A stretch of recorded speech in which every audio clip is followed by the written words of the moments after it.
What's going on, everybody? Welcome back to the vlog. We are back at the Hard Rock, playing the same game 5, 10, 25 as the last video. We played some pretty crazy pots. I'm not gonna waste your time too long here, so let's get started right into the video. Let's go! Pretty early on in the session, we lost a couple of medium-sized pots, 2 3-bet multi-wave pots that didn't quite go our way, and after 3-betting pre-flop and c-betting the flop, our stack took a little bit of a hit. So after what I would say the first 20 to 30 minutes of the session, we are already in for $3,400. Those hands really weren't too exciting, so I didn't want to waste time and go over them with you guys. We do have some interesting pots coming up in a little bit, so we're going to start off with the first one. King Jack offsuit in the cutoff. I'm the first player to take action here, and I raise it up to $60. The big blind puts in the call, and we're going to go heads up to a flop, which is 10-5-3 rainbow. He checks it over to me. I'm going to put out a half pot c-bet here. Our hand has pretty good equity on this board. 2 overcards, backdoor straight draw. I put out a bet of $70. The big blind decides to come along, hoping to see a card that could improve our hand on the turn, and we do. It's the king of clubs. Improving to top pair. What I didn't expect, though, is the big blind to lead out into me for $100. Sitting with top pair here, we're obviously not going to raise. That would be a bit of an overplay for our hand. So I just put in the call and see what the river brings in.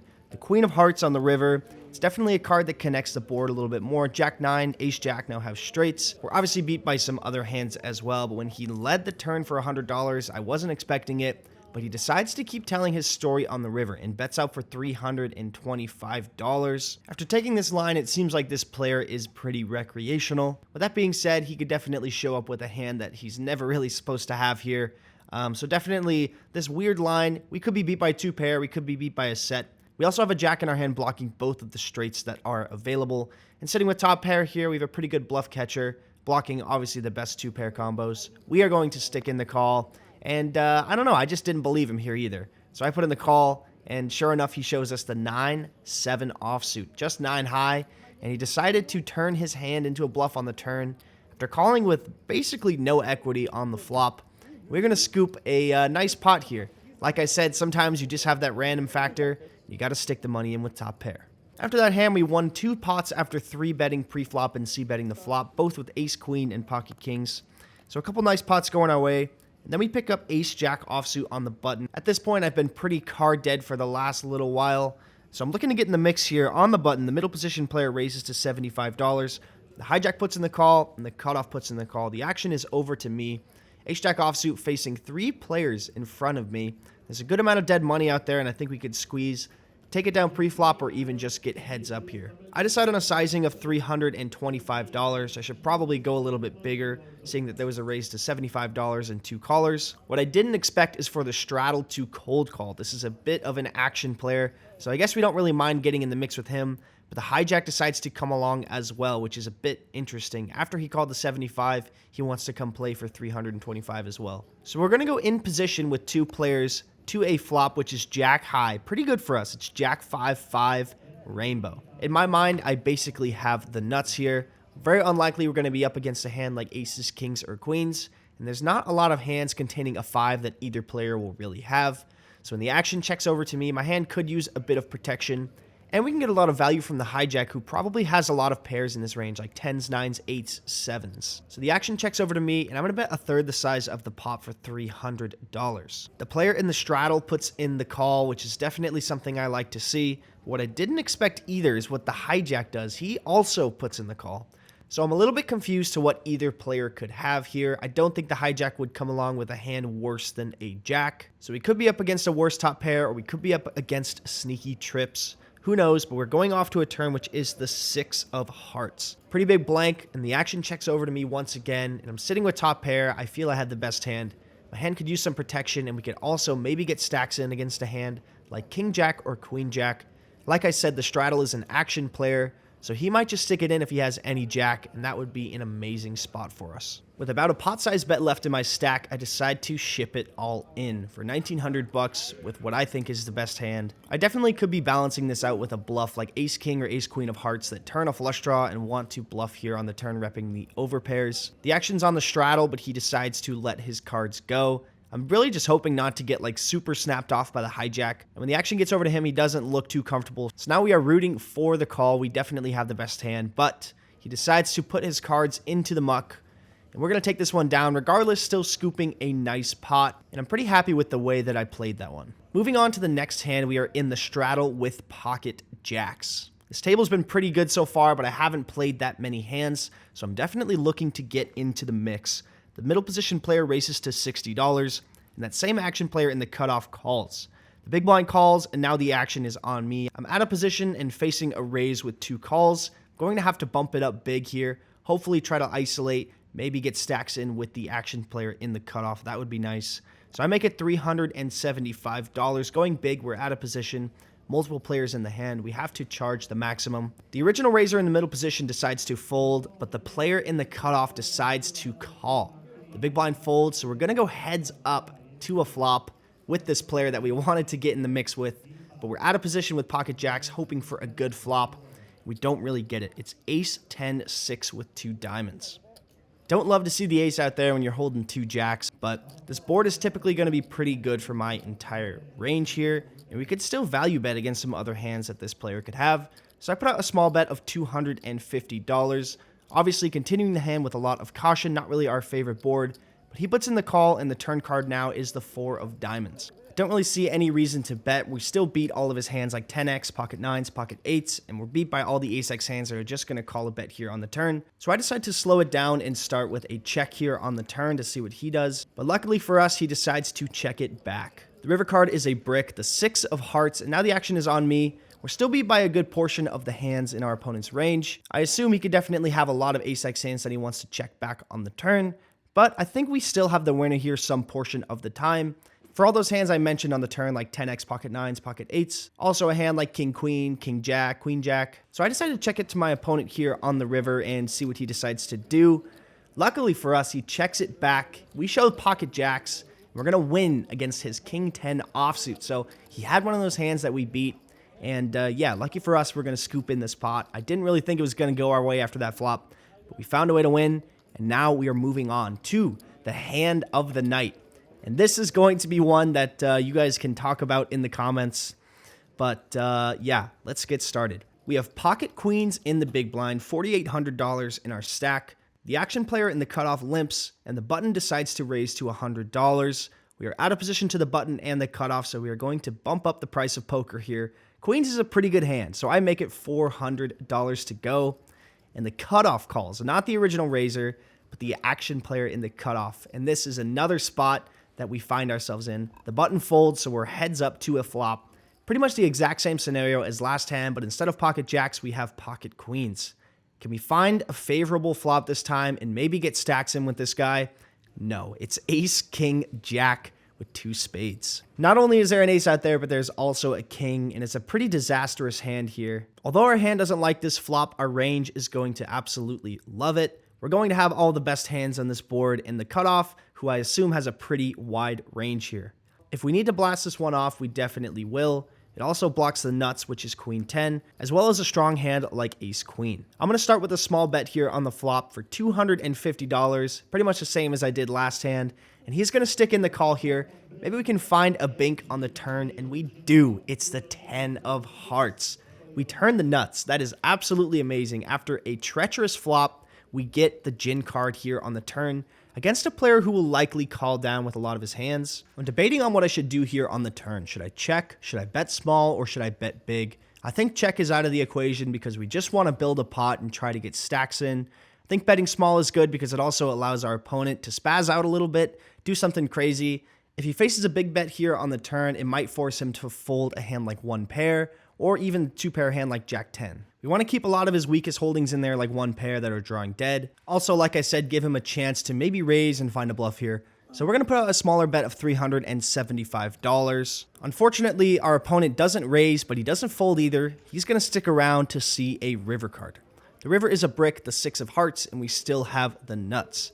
Now, what should we do? I think now this is a point where we have to go for the maximum value against a hand like 2 pair, maybe even a set. Obviously, if he has a queen, we are just going to chop. But I'm going to go for the maximum here against a player who is unlikely to fold a set or even 2 pair. I put out a bet of $1,400, and I'm looking to get called here. Our opponent goes into the tank. He's thinking about it for a while. I'm really hoping to see a call because if we see a raise, it's almost always going to just be a chop. And I'm looking to scoop the pot, not chop it. My opponent's thinking about it for a little while before he reaches for some bigger chips, and he does throw in a raise to $3,000.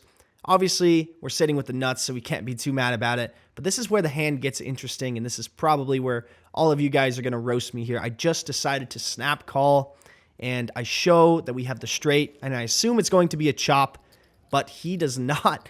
He does not have a straight. He has two pair, ace 10. He decided to go for the river raise, and yeah, to be honest, there's a couple things that went into the snap call. I kind of figured that it had me covered, and I also always thought it was a chop. So yeah, that's pretty bad for me. I had about $800 behind. So $800 that I basically lit on fire for not going all in. That's a pretty big mistake, obviously. I had the nuts. I should have went all in. If it was just like a normal reg, then I would have been fine with it, obviously, because it's almost always going to be a chop against them, let alone they're not going to call the $800 all in. But against this guy, he raised with two pair. He probably would have called $800 more, and it would have been that much more profit for me. But regardless, we are scooping in a massive pot here. A little blunder there at the end. You guys can roast me in the comments. I don't care. But we are scooping in a huge pot with pocket queens. And after a pretty bad flop, we end up getting almost the maximum. Let's go. We're building some stacks here at the Hard Rock. Now we are on the button with Jack 10 of hearts. I raise it up to $60, and the player in the straddle 3-bets to $300. Jack 10 suited on the button. We are definitely seeing a flop. So I put in the call, and we're going to Jack 4-3 rainbow. Top pair with an okay kicker. On this board, facing a $250 c-bet. There's not really anything to do here but call. So that's what I do on the flop, and the turn card now is the 4 of diamonds. The action's on the player in the straddle, deciding on what he wants to do here. He decides to risk all of his chips. That's right, $1,600 goes into the middle, and this is a pretty gross spot here. He's obviously repping a hand like pocket aces, kings, queens, or ace-jack. Sitting with Jack 10 here is just not a spot I want to be in, but here we are. You can obviously have bluffs like ace-king, ace-queen, maybe ace-5, 6-5, but I'm not really sure if players are going to take this shove on the turn with a lot of those hands, unless they have like a super combo draw. Also, another thing to note is facing a 3-bet against the straddle is going to be much stronger than other positions. Because he has the chance to close the action, the 3-bet range is naturally going to be pretty strong. Now, in theory, you're supposed to have balanced a lot of stuff here, but in my experience in live poker, balance is not really a thing. So facing that stronger 3-bet range as well as a shove here on the turn, I don't really know what to do, but I decided to just let this one go. It felt like a pretty strong play. If he has ace-king or ace-queen, it's a very nice hand by him. But I'm going to let this one go and move on to the next hand. Comment down below what you would have done there with Jack 10 facing an overbet shove on the turn. Now we are in the cutoff with ace 4 of clubs. I raised it up to $60, and a little bit of a similar hand to the last one. The big blind 3-bets to $300. In position here, ace 4 suited, we are going to see a flop. I put in the call, and the flop comes ace, ace, king. We flop trips. Obviously, our kicker isn't great, but flopping trips, you can't really complain. The big blind now starts out with a very small bet of $75, and I think we could definitely raise some of our trips here, but I think we want to just call the weakest ones. Ace 10, ace jack, and even ace queen, I think can go for raises here. But sitting with ace 4, we definitely want to balance out our range and still have trips when we just call the flop. So that's what I'm going to do this time. I put in the call, and the turn card is a brick 3 of hearts. Now he decides to go for a check, and when the action's on me, I have trips, and I obviously want to get some money in here. I think it's pretty close. I could probably get sneaky with this one again and check back, but I do want to get some money in the middle. I want to get looked up by a flush draw or a king X hand. When he checks the turn, it's unlikely he has an ace, so it pretty much gives me the green light that I have the best hand. I put some money in the middle, $450, hoping to get looked up here, but he does not come along here on the turn. He folds his cards, and we're going to scoop that pot. We got some of it back from the last Jack 10 hand. We have 2 more hands to go over from this session. We are in the straddle now with 7-5 offsuit. The action folds to the big blind. He limps, and I check to see a flop. And the flop is 9-4-3 with 2 diamonds. Sitting with just a gut shot here, he bets out for $25. I'm going to come along to see the 6 of hearts on the turn. That's a bink. We have the nuts. And yeah, hopefully we can stack this guy. He's a little bit short stacked, but if we can find a way to get the money in, that would be great. He puts out a bet of $50. And now with the straight, we want to get the money in. Like I said, there's draws out there. Hopefully he has some piece of this board. I raise it up to $150. He has about 280 behind. He doesn't think about it for too long before sticking in the call. The river card, queen of spades, is an absolute brick. We have the best possible hand on this board. The big blind decides to lead into me on the river for $250. And I learned my lesson from the pocket queen's hand. Like I said, he has about $30 left after this hand. We have the nuts, and we are going to try to get it all. So I go all in, he calls, and yeah, we obviously win this one with the straight. It's a bit of a shame he didn't have more money in his stack, but I'll take what I can get. Now it's time for the last hand of the vlog. We are in the hijack with ace-king offsuit. I start by raising things up to $60. The cutoff decides to 3-bet me to $225. This is a pretty aggressive player. And sitting with ace-king, when the action gets back over to me, we are going to stick in the 4-bet here. It's a really great hand. He's pretty deep as well. I think he has about 4,000 in his stack. So we are playing with over 100 big blinds here. I decide to put in the 4-bet to $625. Pretty standard procedure here. Hijack versus cutoff with ace-king. And he decides to take a flop. So we're going to go out of position in a 4-bet pot here, hoping to see a pretty good board. And we flop ourselves a gut shot on queen, jack, 7, rainbow. 2 overcards and a gut shot here. Not too bad. We're also going to have hands like pocket queens and pocket jacks here. So relatively a good board for our range.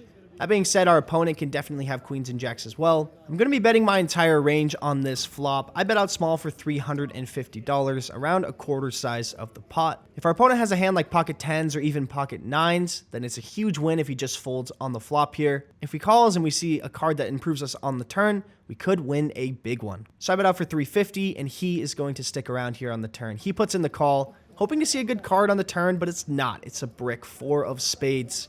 Now the decision is whether we should barrel here on the turn. 4-bet pots consist of pretty tight ranges here, and I feel like my opponent is going to have a lot of this board. Like I said, ace-queen, pocket queens, and pocket jacks. So I'm a little bit hesitant to barrel here. I think it's actually a relatively good spot because we block his top pair hands with the ace and king. It feels like a good spot to barrel the turn and probably just give up river if we get called. I feel like people shut down ace-king in spots like this too often, myself included, which is what I did here. I decided to wave the white flag and check, even though looking back at it, I think it's a pretty good opportunity to barrel here. Can't change what I did in the past. He bets out for $600. It's a pretty small bet here, but knowing that I could just be drawing here to 4 outs being the gut shot, I decide to release my cards and live to see another day. All right, quite a crazy session there. We were into the game for $3,800 and out of the game for $7,680. That's a profit of $3,880. Obviously, that huge pot we kind of made a little blunder on. What are you gonna do? You know, everybody makes mistakes. But other than that, I thought I played pretty well this session. Ended in a nice profit, and I will see you guys in the next one. We have a couple more videos from Florida. If you guys like the videos, click subscribe. Follow me on Instagram. I do daily updates there, and I'll see you in the next one.